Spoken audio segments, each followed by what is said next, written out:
Today I want to talk about knives and cutting vegetables.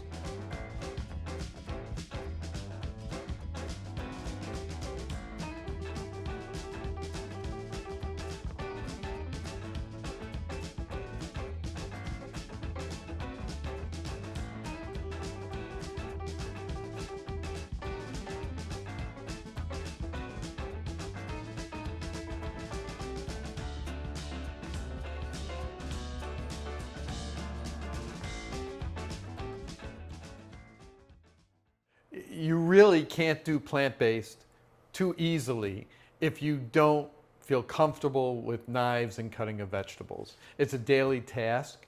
I'd like you to be able to learn to not look at it as a chore, but a almost meditative experience in your day. For us in our house, that's what it is. We turn on a little music, we start cutting our vegetables, and we start making dinner. And it's something that I get a lot of joy out of. And part of that comes with skill. Part of it comes with practice. Part of it comes with having the right tools. So today I'm going to talk about knives.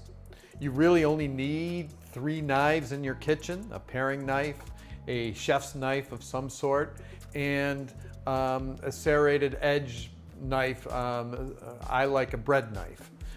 Actually, I'm going to show you a variety of knives that we have in our kitchen, and I'm going to talk about the pros and cons of those knives, as well as what you might want to look for. So the one I typically use on a day in and day out basis is a chef's knife. This one has, I think it's about an 8 or 10 inch blade. It has what's called a ferrule right here, which is where the blade meets the handle. And this one is sort of nice and handy because I don't hold my knife like this, and you can hold your knife like this. I actually put my thumb and forefinger on either side of this. Gives me much more control, and that's what this is actually made for. The scoop part here is made for you to have that grip. I find it gives me a lot more control. Now Sherry doesn't like my big awesome knife, so she has a smaller version, and this is I think, let me see, it's a 14 centimeter, whatever 14 centimeters comes out, probably about 5 inch, maybe 6 inch knife. And this is what she uses. Oftentimes, when people ask me about knives, I'll say the best thing for you to do is go into a store like Williams-Sonoma, where they have all their knives on display, and take one down that you like and see how it fits in your hands. This is a much different handle than this one. They're similar, but not quite the same. Some are wider gripped or bigger gripped, so if you have bigger hands, that's good for you. Some have smaller ones. Recently, my niece was selling Cutco knives, and we wanted to support her, and they had a vegetable knife. And this is sort of styled after a Japanese knife. This is I can't remember the Japanese name for this kind of blade, but this would be used for cutting vegetables.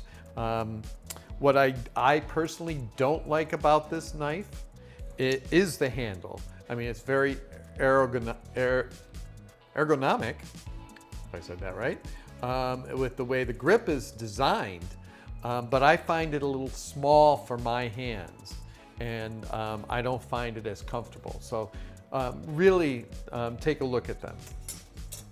Now this is one that's modeled after a Japanese knife, the shape of it is, and it has what's called a Granton edge. And I don't know if you can see it here. This Granton edge are little divots in the blade.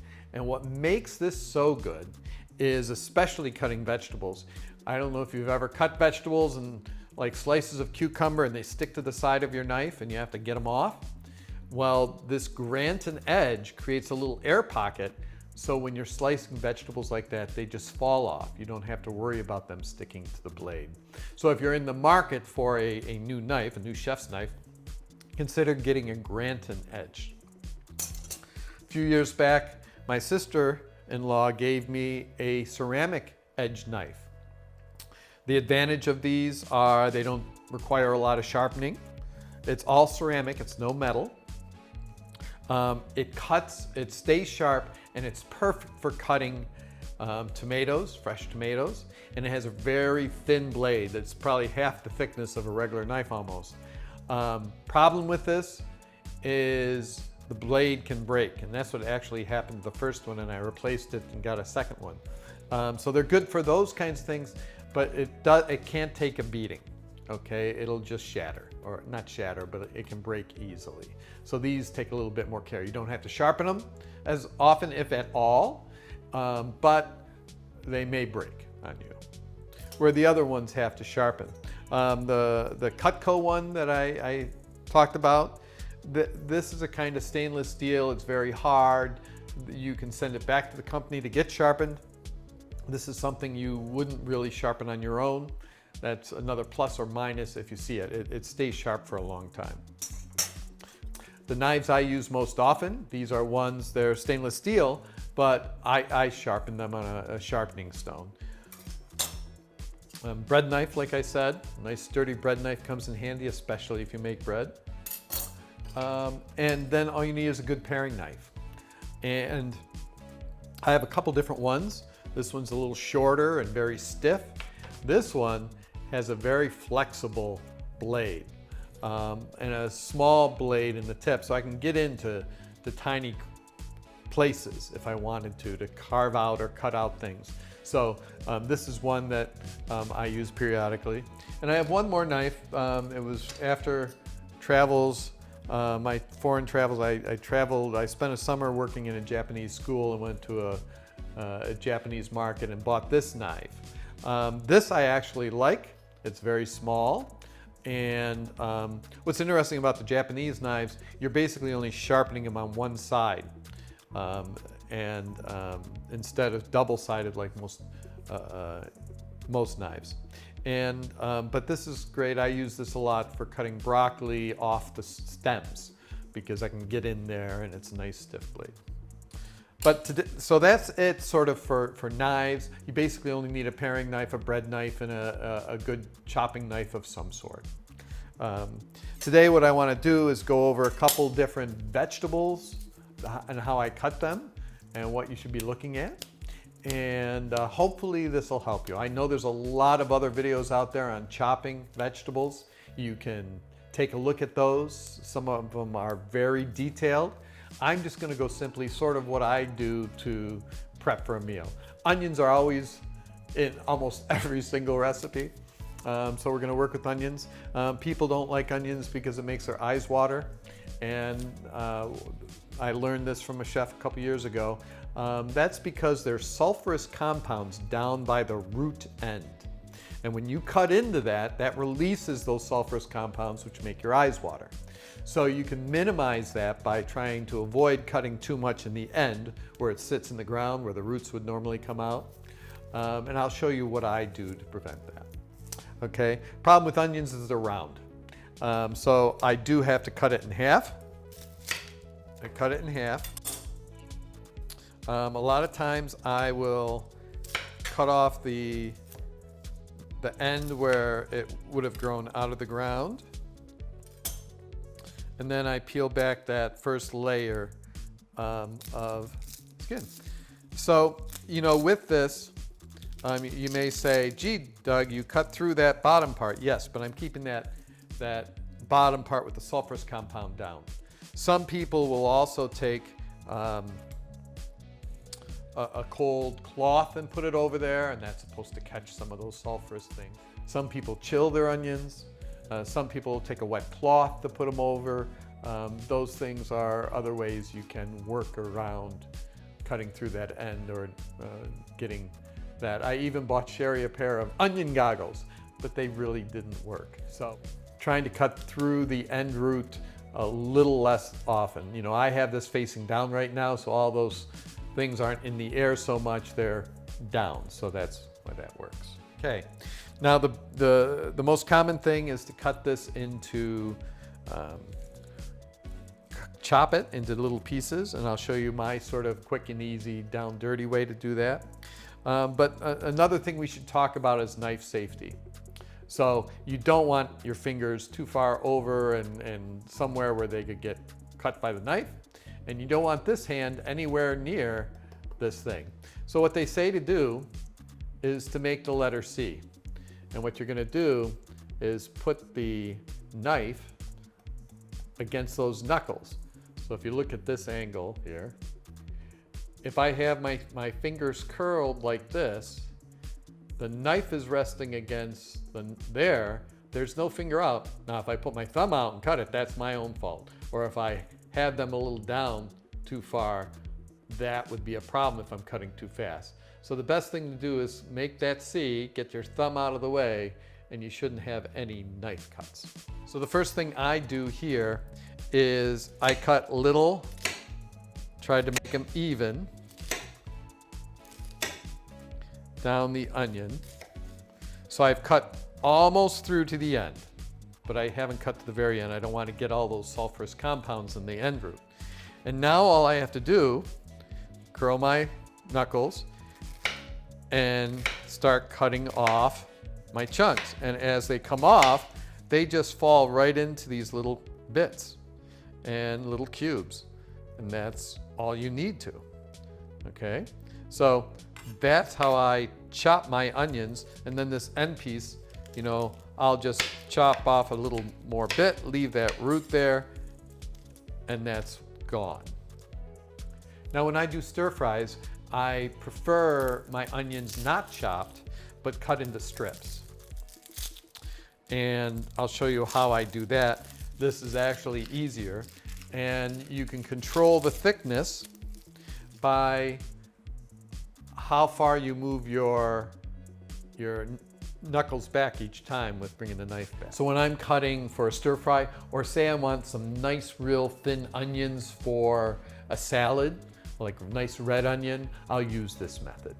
So what I'll do is rest the blade against my knuckles, and I just cut thin strips all the way down. And these, then when I cut them apart,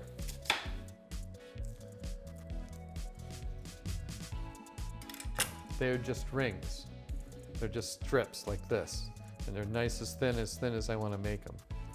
Okay, so I have my onions there. Now I'm going to show you how to cut some carrots. Now when we cut carrots, the problem with carrots is they're round. And anything that rolls is going to cause a problem or gives the potential for you to get cut. So the first thing we want to do is either cut this in half or cut an edge off so it won't roll. So I'll show you a couple different ways that I can cut them. Usually I'll cut off the ends. And say I wanted to make half rounds. I typically don't do rounds. I will hold it both sides, and I'm careful, and then I cut it in half. So now I have it half. They're not going to roll. So now I can just focus on cutting these in half rounds. Here again, I put my hand in the letter C, and I just start moving them back.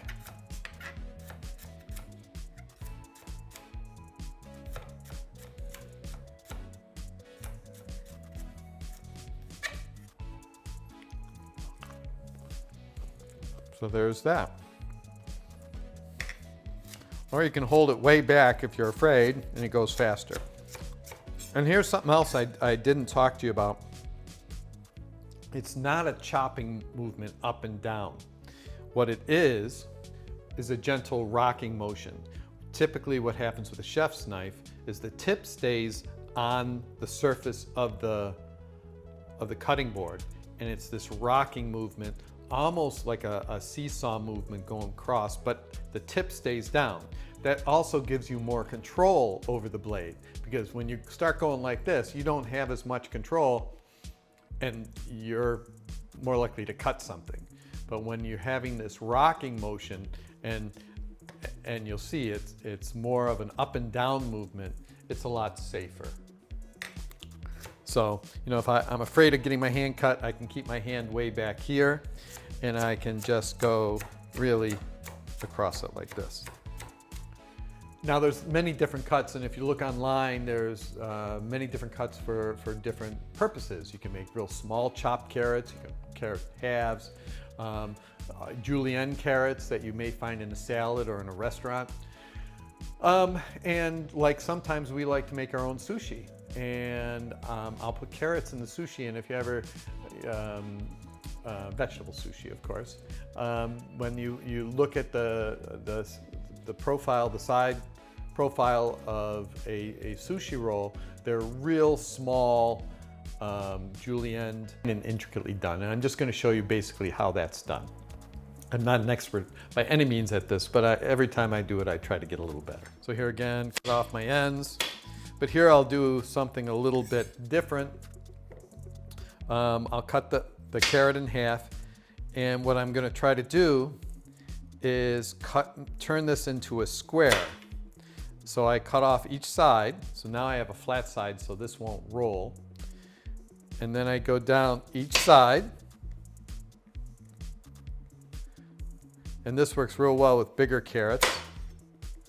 So you get a flat side on all 4 sides, or as flat as you can. And then you can, now I have basically almost a square. It's not the best carrot for this. And now I'll start cutting off thin layers of carrot. So now I have these thin layers that are almost rectangular. And now I can stack these a couple at a time. I don't want too many. And now I'm going to cut thin strips out of these.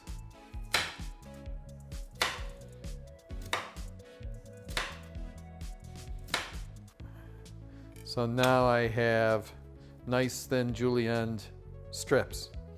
And if you get real good at this, they can be perfect little squares almost. And then if you want them real small, you can make them sort of like chopped. This is that brunoise. So it's real fine little carrots that are actually cubed. Looks very pretty. But so there's many different things to do with carrots, especially shape-wise, or other vegetables.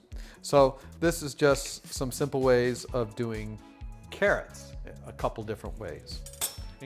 And carrots are that tricky vegetable. Probably a lot of people get cut on carrots because they're hard, and if you don't have a sharp knife, cutting vegetables with not a sharp knife can lead to a lot of accidents. So you're better off to make sure your knife is sharp, you have a good knife that's comfortable in your hand, that is not too big for you, and be careful on those firmer vegetables like sweet potato, carrots, even regular potatoes, because you can easily get cut with that. And I'll also say be careful of things that cut easily, because you may get real confident or real adept at cutting, and that's when these fingers start slipping a little bit, and the next thing you know, you've just took a nick out of your fingernail, if that's the worst case scenario. I know a friend of mine just the other day posted a picture on Facebook where she cut her finger, nice gash, and that puts a stop on a lot of things, so be careful of your hands.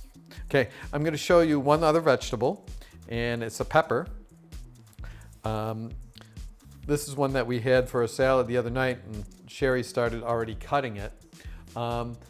Peppers are hard because of the outer skin. Even with a sharp knife, it can be slippery when you're putting the knife on.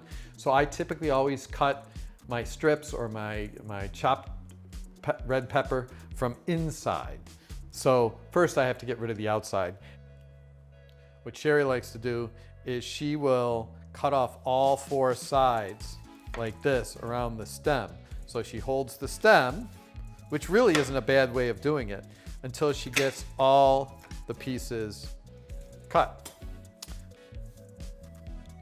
Now with the inside exposed, sometimes for just for the flavor and stuff, I will get rid of all this white part. This is where a nice little flexible paring knife comes in handy, or you could try to pull it off.